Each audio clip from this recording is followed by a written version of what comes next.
Howdy, guys, and welcome to night 63 of the Overnight Feeds recap for Big Brother Season 24, and welcome to Cliff Notes. All right, we had some downtime last night, but we also had a lot of conversations taking place, so let's get right into it. Now, first off, as a bit of a refresher, remember that Alyssa and Terence are on the block. It sure seems like Terence is going home tomorrow night, but that doesn't mean that campaigning didn't take place. A lot of campaigning. So we're going to talk about all of it. Now, before we do that, I want to show y'all something. Normally, I don't necessarily show this. These are all my notes that I took over the evening. Everything that went on, all the highlights, everything that seemed to take place. A lot of information, right? A lot of conversations. Don't believe any of them. I don't know which ones to believe, which ones I don't. Everyone's promising everything to everyone else. Everyone's checking in with everyone else. They're spilling the beans on each other. They're making new promises, new alliances. Left, right, you get an alliance, you get an alliance, you get a promise, you get a promise, you get protection, you get protection.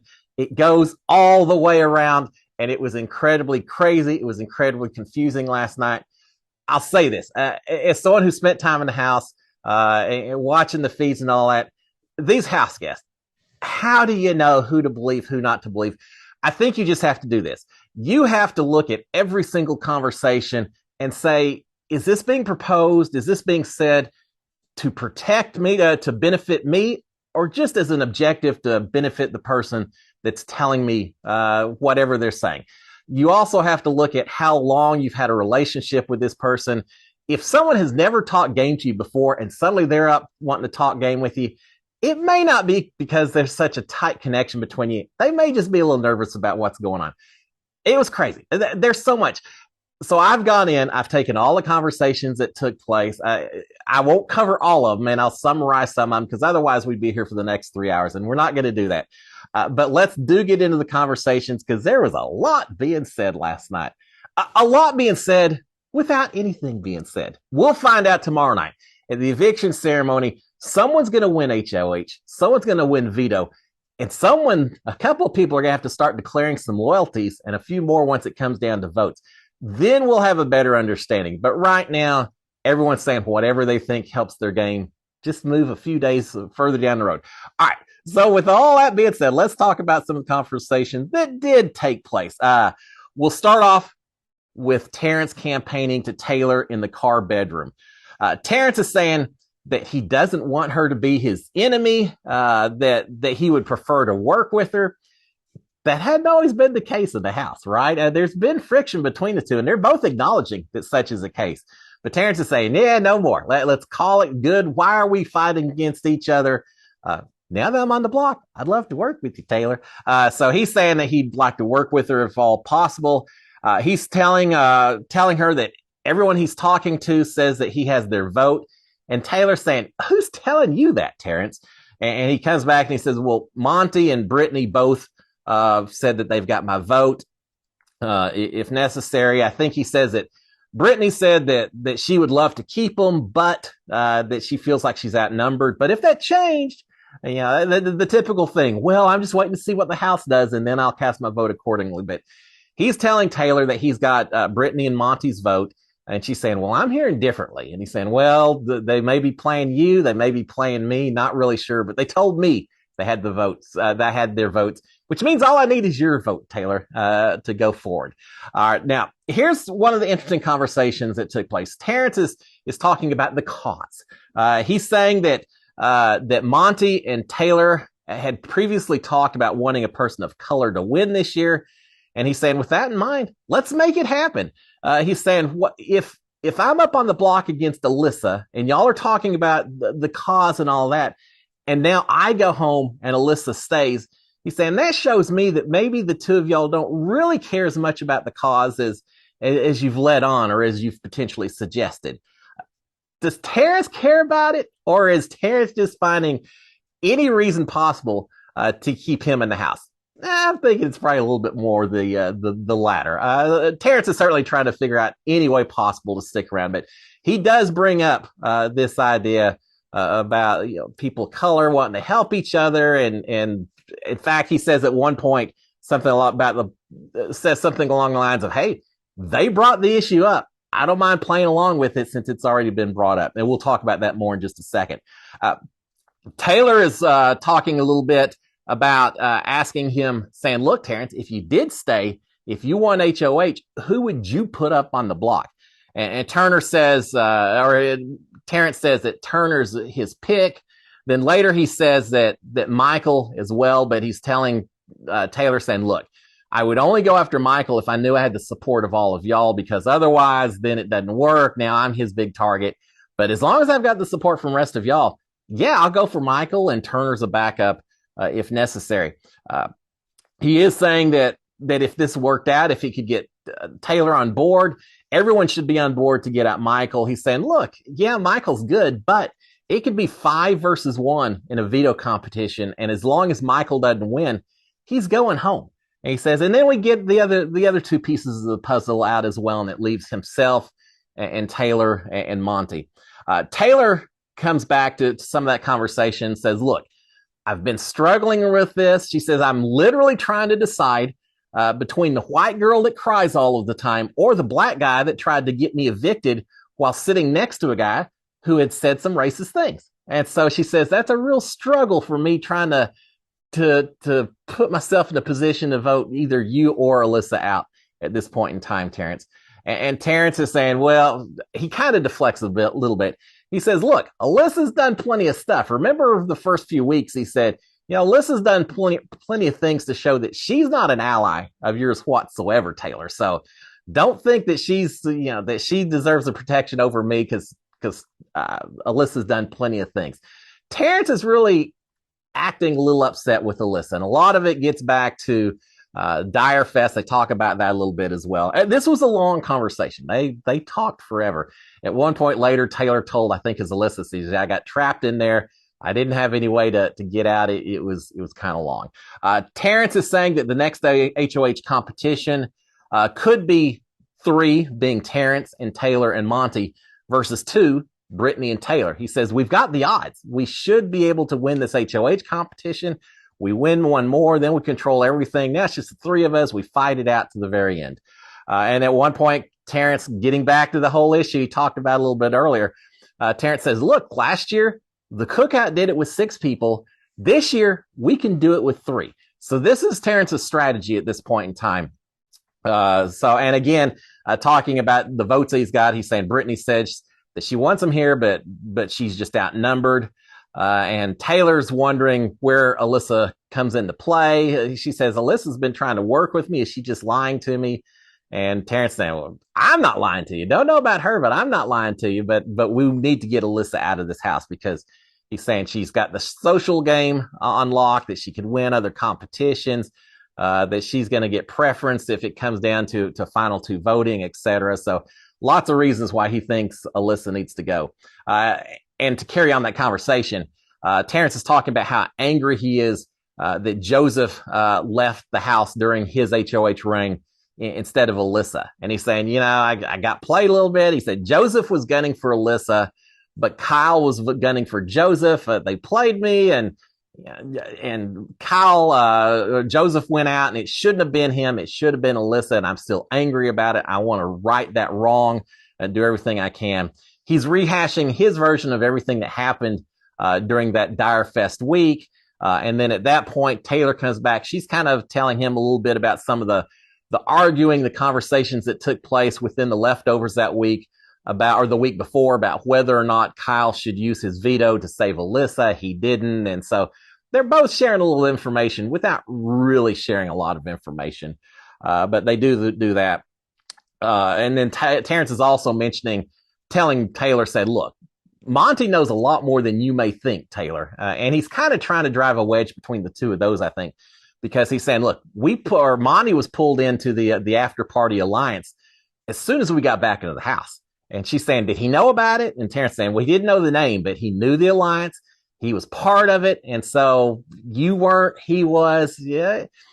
As much as he's trying to pull Monty and Taylor and himself together into a group of 3, he's also kind of trying to throw Monty under the bus, or at least fight a little bit what he thinks is maybe a little tighter relationship between Taylor and Monty than Terence and Taylor himself. All right, so another conversation. We've got Turner and Alyssa talking. Turner is he starts off saying, well, explain to me why I should possibly keep you in the house. And he can't keep a straight face. He said, nah, you're absolutely staying. I'm not voting you out. And he kind of makes it sound like I'm not ever voting you out. Like we're good to the very end. He says, I'm not voting you out. You're not going anywhere. You're absolutely good to go. Alyssa is saying that if she does stay, that she's hoping she does. It sounds like maybe she will. She's saying if she does stay and she was to win HOH, she would probably put Michael and Monty on the block and put the two of them up, probably target Michael more so than Monty. That they want to get Michael out. Both of them start comparing notes about Brittany and very quickly realize that Brittany told Alyssa that Turner is gunning for that Turner is gunning for Alyssa, and that Brittany told Turner that Alyssa was gunning for him. So Brittany's told the same story to both of them, that the other person is gunning for the other one. They're realizing that Brittany's telling everyone the same things and trying to get everyone set up against each other instead of against her. They also discover that they've both had a final two proposed to them. We know Turner had a final two proposed to him by Brittany in the middle of the night. Shoot, it was early morning in a bathroom a day or two ago. But now we discover that Brittany also proposed a final two to Alyssa a little bit earlier yesterday morning. So they both know that Brittany's playing everyone at this point in time. All right, right after that conversation, we've got Turner talking to Monty in the kitchen. Turner is rehashing what Alyssa told him, saying, look, Alyssa just got through telling me that Brittany made a final two with her earlier in the morning. They're saying Brittany's just going haywire right now. She's panicking. I think Monty at one point says, do you believe Alyssa? Do you think Brittany really did that? And Turner's saying, yeah, I think she's telling the truth. I think Brittany's just promising everything to everyone. And he also is saying now, she did say that she'll put up, she said Brittany, but I can't really tell if she meant Michael or what, but he's saying, yeah, she said she'll put up Brittany if she's HOH. So either way, Brittany or Michael, Turner did not mention that she'd also mentioned putting up Monty as well. But he's saying, yeah, she probably would work with this if she survives and goes forward and wins HOH. Monty is telling Turner that Terence came to him a little bit earlier and said he had a plan that he would discuss with him later. And so we'll have that conversation in just a little bit. All right, a few more conversations. Taylor and Alyssa are talking, and not a whole lot here, but Taylor is telling Alyssa that she got trapped by Terence. During that conversation between Terence and Alyssa, Terence and Taylor, Taylor didn't really seem so receptive. I mean, she's saying the right thing. She's but she's kind of leaning back. She's got her hoodie on, just isn't really as engaged as you would expect. And it did seem like she was buying a lot of what Terence was selling, which isn't a huge surprise. But here we get further evidence of that when she's telling Alyssa, saying, yeah, I was trapped in there. I couldn't do anything about it. I just had to listen to him talk and talk and talk. But she does confirm to Alyssa again, just like Turner did earlier, said, you're good, you're safe, you're not going anywhere this week. There's nothing that Terence told me that's changed my mind about anything. He's going, you're staying. So again, Alyssa's a little happy with that. All right, we've got Monty and Alyssa talking. When Alyssa was talking to Turner, she'd said something about maybe I need to be talking to Monty a little bit more. I don't feel like I've got as much of a connection with him. So now Monty and Alyssa are talking. Alyssa's basically just rehashing her conversation with Turner. Monty's responding saying, Brittany's just acting differently this week. She's just the last day or two, she's just really changing the way she's acting. And the only real key part of this conversation is at one point he tells Alyssa, says, look, if you should survive. If you were to win HOH and you wanted to put Brittany up, I am absolutely fine with it. You're not going to have any issues with me whatsoever, Alyssa, if you put Brittany up. A lot of people are pointing fingers at Brittany. How is Michael doing this? Michael, the biggest threat in the entire house. And now everyone's upset with Brittany and they're pointing their fingers at Brittany. Is Michael going to skate just because Brittany has overplayed to the point that she has made herself a bigger target than Michael? Is that even possible? I think Brittany maybe is proving that such is possible. We'll see. We still have a little time left, but he is saying, hey, put Brittany up. I'm absolutely fine with Alyssa. All right, we've got Michael and Monty and Turner talking a little bit. They're again talking about Brittany going off the rails, kind of the topic of conversation. With this few people, you can't think that people aren't going to compare notes. You can't think that you have such a handle on who is tight with who that you can say things that aren't going to get around. This is just a giant game of telephone we had last night. So they're comparing notes. They know Brittany's going off the rails. They're also mentioning the fact that Terence has said that he is going to be absolutely gunning for Michael if he gets if he was to stay in the house and survive. Well, Michael doesn't get a vote this week, but it's not going to matter. Michael is aware that Terence is a huge target. Michael has no incentive to want to keep Terence at this point in time. But again, he doesn't have a vote anyway. All right, we've got Terence and Monty talking. I think this may be the conversation that Terence had talked about earlier. Monty's saying, look, if Terence has, if you've got Turner and Taylor's votes, then I'm fine saving you, Terence. If you've already got two and I'm the deciding vote, then I'm fine with it. The danger of Big Brother, when someone says, hey, as long as you got these other votes, then I'm okay with it. That's just a polite way of saying, yeah, I'm not planning to save you, and I don't think you got the votes, but I don't want to tell you to your face. And that's basically what Monty's doing right now, saying, yeah, get those other votes, confirm to me that you got them, and then I'll save you as well. He knows that's not going to be the case. Terence, this is where Terence talks about saying, look, they already brought this topic of race into the game, and if they've done that, then I'm certainly willing to use it. So he's talking about the same group he talked to Taylor about a little bit earlier, about him and Taylor and Monty working together. And they don't call it the cookout. They don't call it Cookout 2.0. Terence is saying, I think he says that Taylor came up with the name. I'm not sure if that's really the case or not, but someone came up with the name of calling this alliance the Family Reunion. So Terence is in. He's pitching to Taylor and Monty, this new group of three, to make it to the end. Are they going to buy it or not? We'll talk about that. All right. So then we've got Turner telling Taylor that Brittany. See, it's like a game of telephone, right? Turner's telling Taylor that Brittany came to him that morning and told him that the girls had made an alliance to go after the guys. So kind of spilling the beans on that, and that also just letting Taylor know that Brittany had offered him a final two a day or so ago, in case she didn't know that. So again, he's trying to create a little wedge between Taylor and Brittany at this point in time. He's saying that Brittany had said that Taylor wanted to put him on the block, saying, Brittany told me that if you got the chance that you were going to put me on the block. Well, Taylor, I'll give her some credit on it. She doesn't just say, she's just blowing smoke. None of that. So she says, look, all that stuff Brittany told you, she said, there's some truth in there, but there's also a lot of lies. So just be aware of that. She doesn't go into detail which is which I thought was a pretty good answer. So she can never be held, if something gets spilled a little bit later, and it turns out that something that Brittany said is actually true, well, she can say, I never said all of it was lies. I thought it was a decent response. I don't know if it calms Turner down as much as just say, nah, none of that's true. But he probably knows some of that has been at least whispered anyway. So anyway, so she says, yeah, maybe some of that's true, but there's a whole lot that isn't true on that stuff, Turner. Turner does try to present a deal, talking about final twos and alliances and all that. Turner does try to present a deal to Taylor, saying, look, we could say that I won't put you on the block next week. If you don't put me on the block next week, do some kind of just a 1 week arrangement. But Taylor doesn't really agree to that. In fact, later Taylor says something about, I made that promise to you last week and I honored it, but I'm not making any promises for next week, because if I start making promises, I'm gonna have to go back on some of them. I just don't want to do that. So he made the offer. She really didn't. I don't know that she outright declined, but she certainly didn't accept either.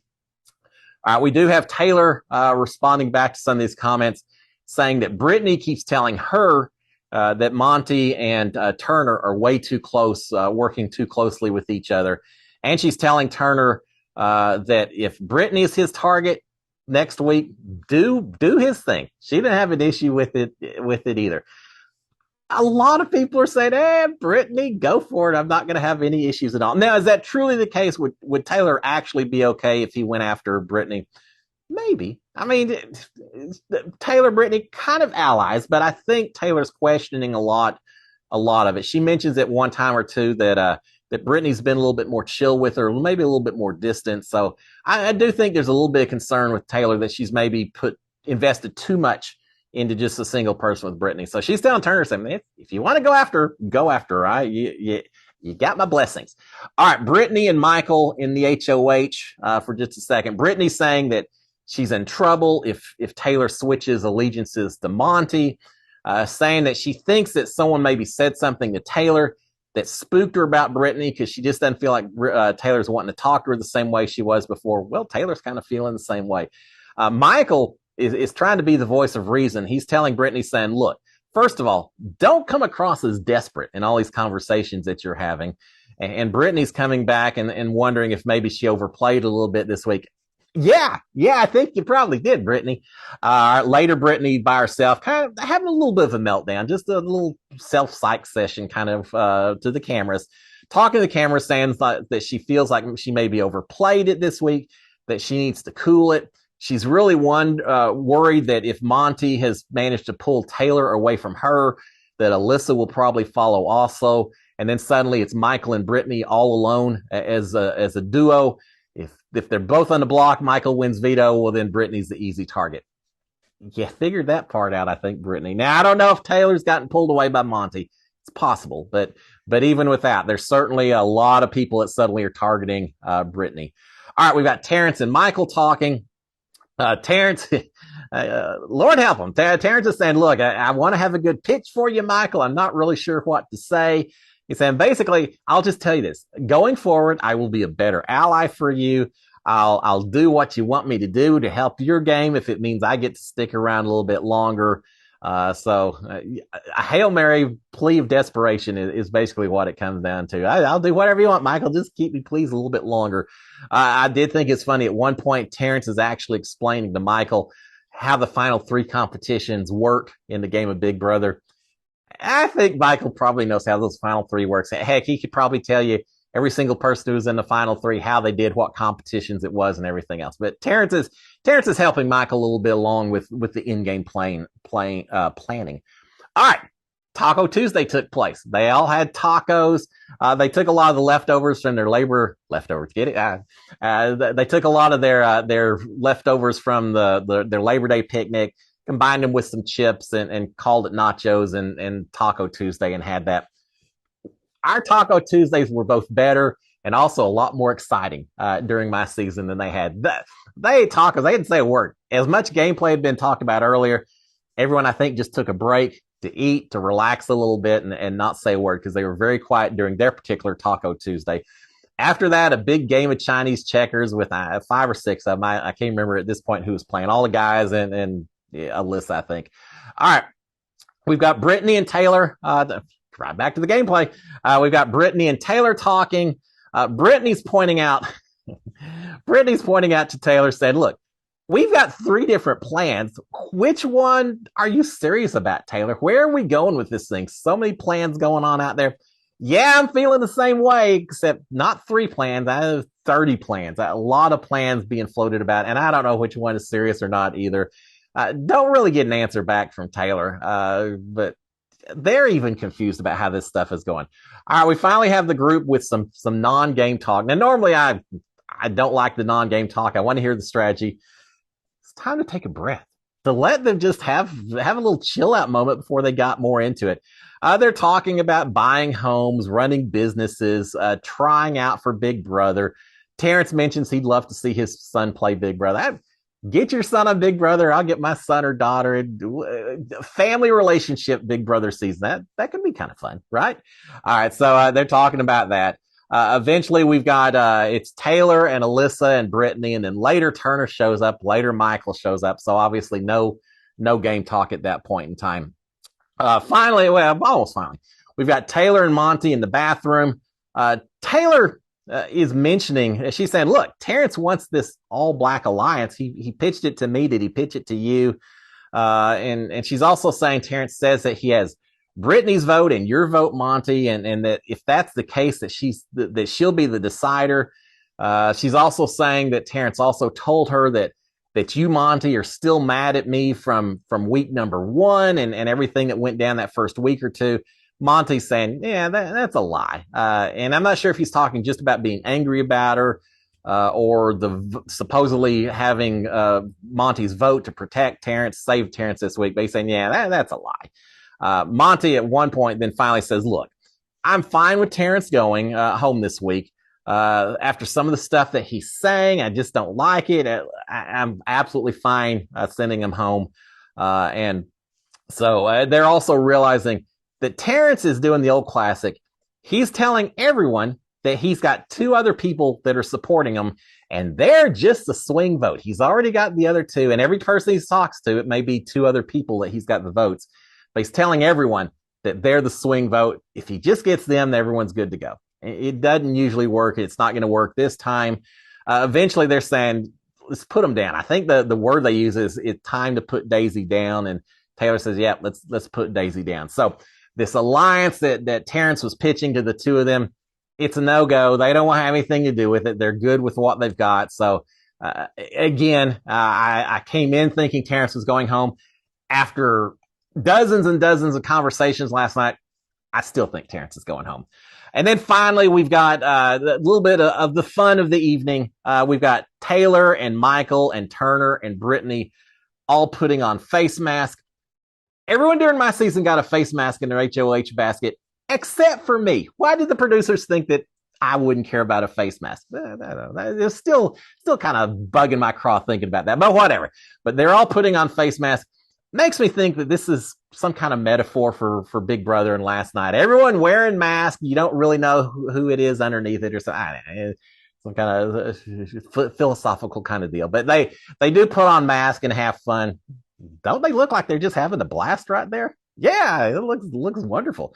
But they're all wearing masks, talking about BB watch parties when they get out, former house guests, talking about where these house guests live, what they like about their states, things like that. Again, a lot of very non-strategic talk, but they got to chill out at the end of a very long evening, fraught with a whole lot of conversation, a very small part of which may actually be true. Which part?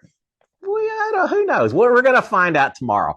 All right, guys, with that, we're going to shut it down. Everyone in bed by about 3:30 or so. I think Taylor was the last one up. She did a little cleaning and all, but eventually she called it a night as well. So there you have it. One more day of campaigning. Is there anything to be said that hadn't already been said? Again, I just don't believe 90% of what I'm hearing. We're going to have to see what happens tomorrow. I'm looking forward to it's a 2-hour double eviction live episode. It's going to be great. We know what's going to happen in the first 15. I hope the eviction happens pretty quick because it's a foregone conclusion. Do the eviction and then let us see everything that happens with the double and everything to do with that. It's going to be a great evening. But before that, I'll be back tomorrow morning to give y'all the last minute campaigning, the last minute recaps. We'll see if Brittany actually does cool down a little bit or if she just ramps it up to another level of franticness at this point in time. We'll find out. Guys, y'all have a fantastic Wednesday. I will talk to y'all again tomorrow morning. Until then, SKD 143. Cheers, my friends. Bye.